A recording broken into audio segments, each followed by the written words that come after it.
عندنا بقى انا روقت هنا الصالون اهوت ما انتوا شايفين اهو. دي هدوم هطبقها، شويه هدوم هيتطبقوا، وعندنا برضو شويه هدوم في الشباك منشورين من امبارح، هلمهم وانشر بقى الهدوم التانية اللي في المطبخ.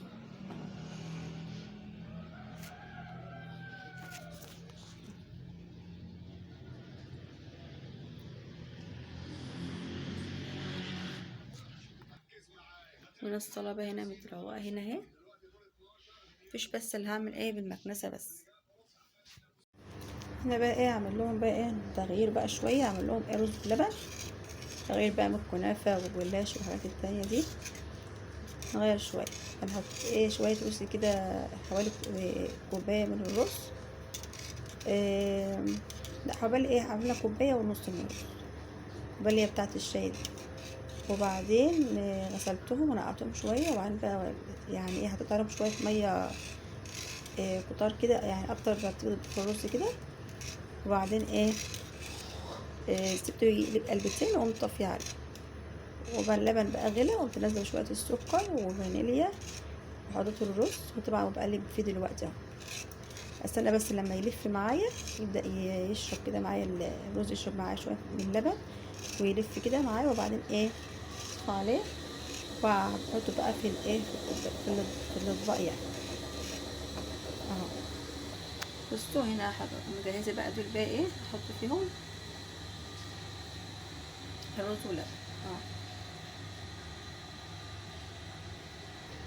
فانا بقى هستنى لما يخلص خالص، وارجع لكم بقى تاني بقى بعد ما يخلص، ونعبيه بقى في الاطباق.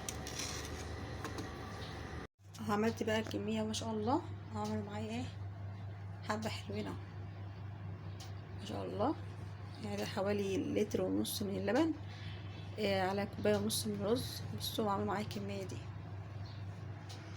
ما شاء الله.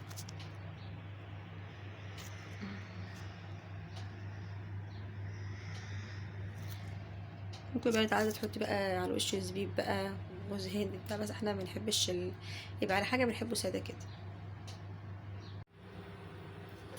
زي ما انتم شايفين بقى هنا البصل هنا اهوت، هعمل البصل للصياديه. بناخد كميه يعني شويه من الرز وشويه للشرب، هعملهم في الكبه بقى وارجع لكم تاني.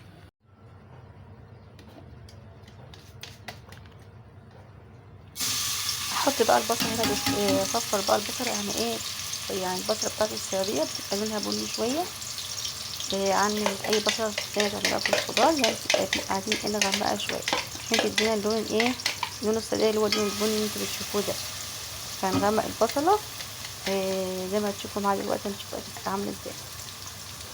او انت يعني بتعملي تحكمي فيها بقى، لو انت عايزاها فاتحه عايزاها غامقه، تحكمي فيها بقى وانت بتعملي الصفارية يعني، تديلها لون كده غامق شويه.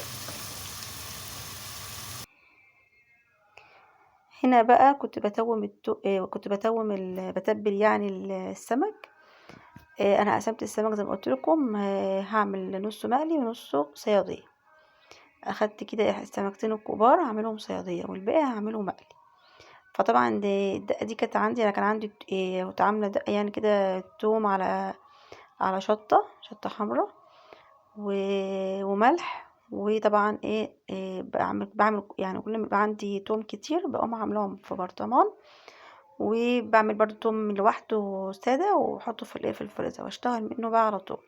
ما اقعدش بقى انا كل شويه اقعد اقشر توم وياخد مني وقت وكده يعني. طبعا انتوا عارفين طبعا الحاجات دي بتسهل في المطبخ، بالذات بقى لما يكون ايام رمضان كمان. فانا هتوم بقى السمك كده انتوا شايفين. انا بعمل بقى انتوا شايفين البصله بدات تحمر اهي. هنا البصله بقى اخدت معانا بدات تاخد معانا اللون اهوت، بس لسه عايزه شويه كمان اهو.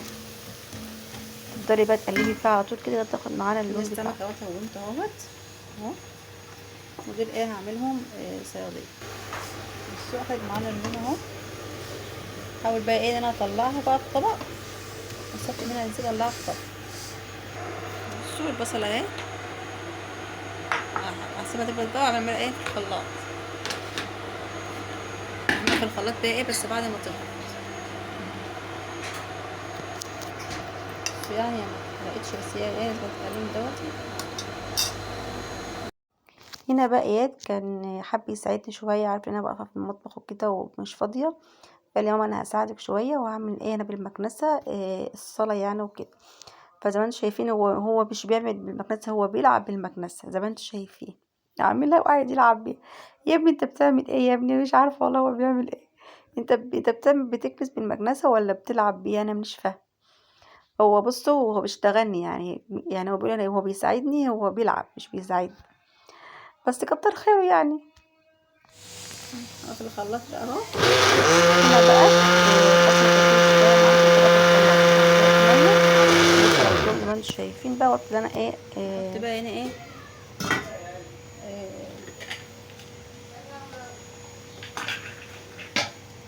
احط نصه هنا ماشي، وايه النص التاني في الميه.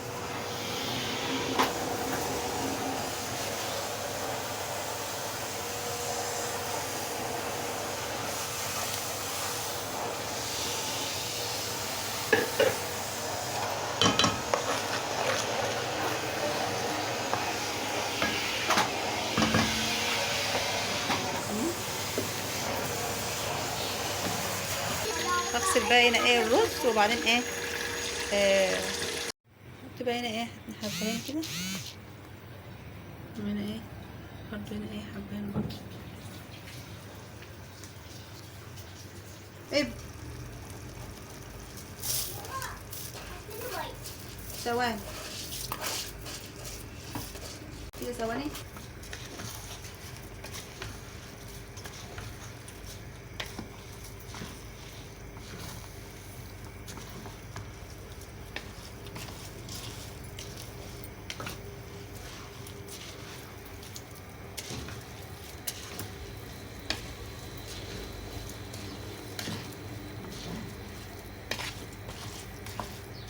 احط بقى ايه الملح،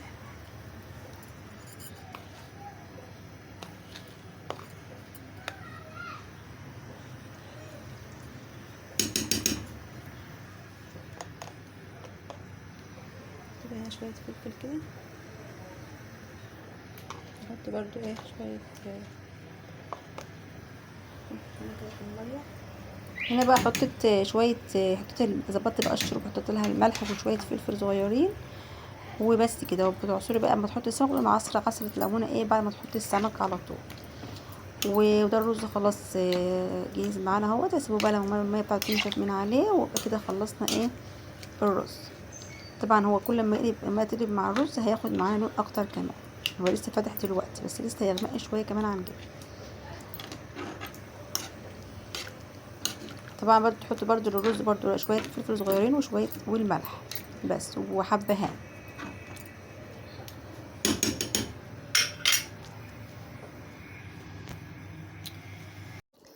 هنا بقى ايه كنت بقى خلاص ولعت على الرز. وهنا بقى جبت بقى شويه دقيق بقى واعمل بقى السمك، اقلي السمك. هقلب السمك كده في الدقيق. وبعدين كنت انا مجهزه بقى الطاسه فيها شويه زيت، وهنزل ايه استنى ما الزيت يسخن شويه، وهنزل بقى ايه بالسمك عشان ايه يتقلى. طبعا ما نقليش السمك الا لما نكون خلاص هنقربنا على الفطار، عشان السمك يبقى سخن. يعني طبعا كل ما يبقى الحاجه سخنه بتبقى احلى ما تبقى بارده طبعا يعني. لان كمان احنا يعني احنا في رمضان وكده، فلازم نعمل حاجه تكون على الفطار بالظبط زي ما انتم شايفين اهو.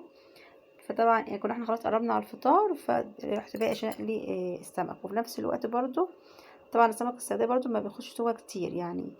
كنت انا مجهزه الشوربه بتاعته، مجهزه الرز وكله، واقف بس انا احط السمك كده. هو بيخش يعني بيخش سوا كتير على النار، بحكي 5 دقايق او 10 دقايق بالكتير وبيستوي.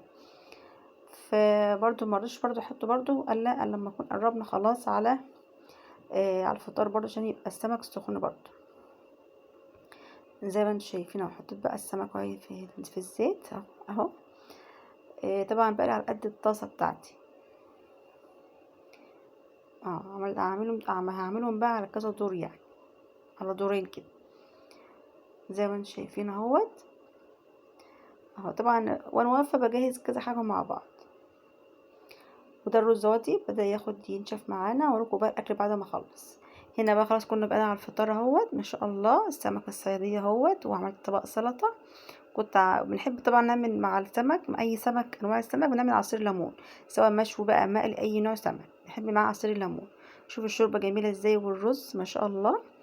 كل سنة وانتم طيبين يا جماعة، وده كان الفطار بتاعنا النهاردة. يا رب الفيديو يكون عجبكم كده يا رب، والفطار بتاعي يكون عجبكم. وجربي كده طريقتي في سمك الصيادية. إيه ده سمك الصيادية دلوقتي عندنا يا جماعة، جربوا الطريقة هتعجبكم قوي. والرز البني. بصوا ده كان فطارنا. هوريكم بقى بعد الفطار انا بعمل ايه. طبعا هنا انا بصلي التراويح، يعني كل يوم بصليها. لو ما صليتهاش، لما صليت في الجامع بصلي في البيت.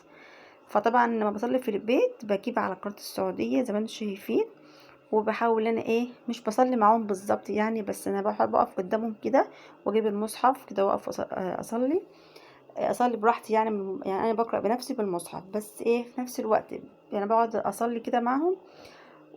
واجي بقى عند الثلاث ركعات الاخرى اللي هم الشفع والوتر، احاول انا يعني اصليهم معاهم، عشان اسمع الدعاء بتاع السعوديه بيبقى حاجه تانية. بصوا خشوع بقى ودعاء بقى يعني كبير بقى كده وحلو وكلام جميل. فانا بحب اصلي التراويح مع قراءة السعودية. جربوا يا جماعة اعملوا كده، والله بجد حاجة تانية واحسن من الجامعة كمان، في هدوء وبراحتك ومحدش ومفيش زحمة ولا في حاجة وتبقي براحتك وكده. فانا في اليوم اللي انا مبروحش اصلي فيه التراويح في الجامع بكون تعبانة يعني وكده، فبستنى لما برتاح شوية واقعد بقى اصلي التراويح زي ما انتم شايفين. اجيب على القناة واسمع بقى قراءة القرآن بقى من الشيوخ الجميلة بتاعتنا في السعودية. ما شاء الله صوتهم روعة جميلة ما شاء الله، اللهم صل على النبي. شوفوا ما شاء الله الجمال والدعاء، بصوا حاجة تانية. اللهم تقبل منا يا رب صالح الأعمال، وكل سنة وانتم طيبين، ونكون بقى مع السلامة، وانتظرونا في الفيديو الجديد إن شاء الله.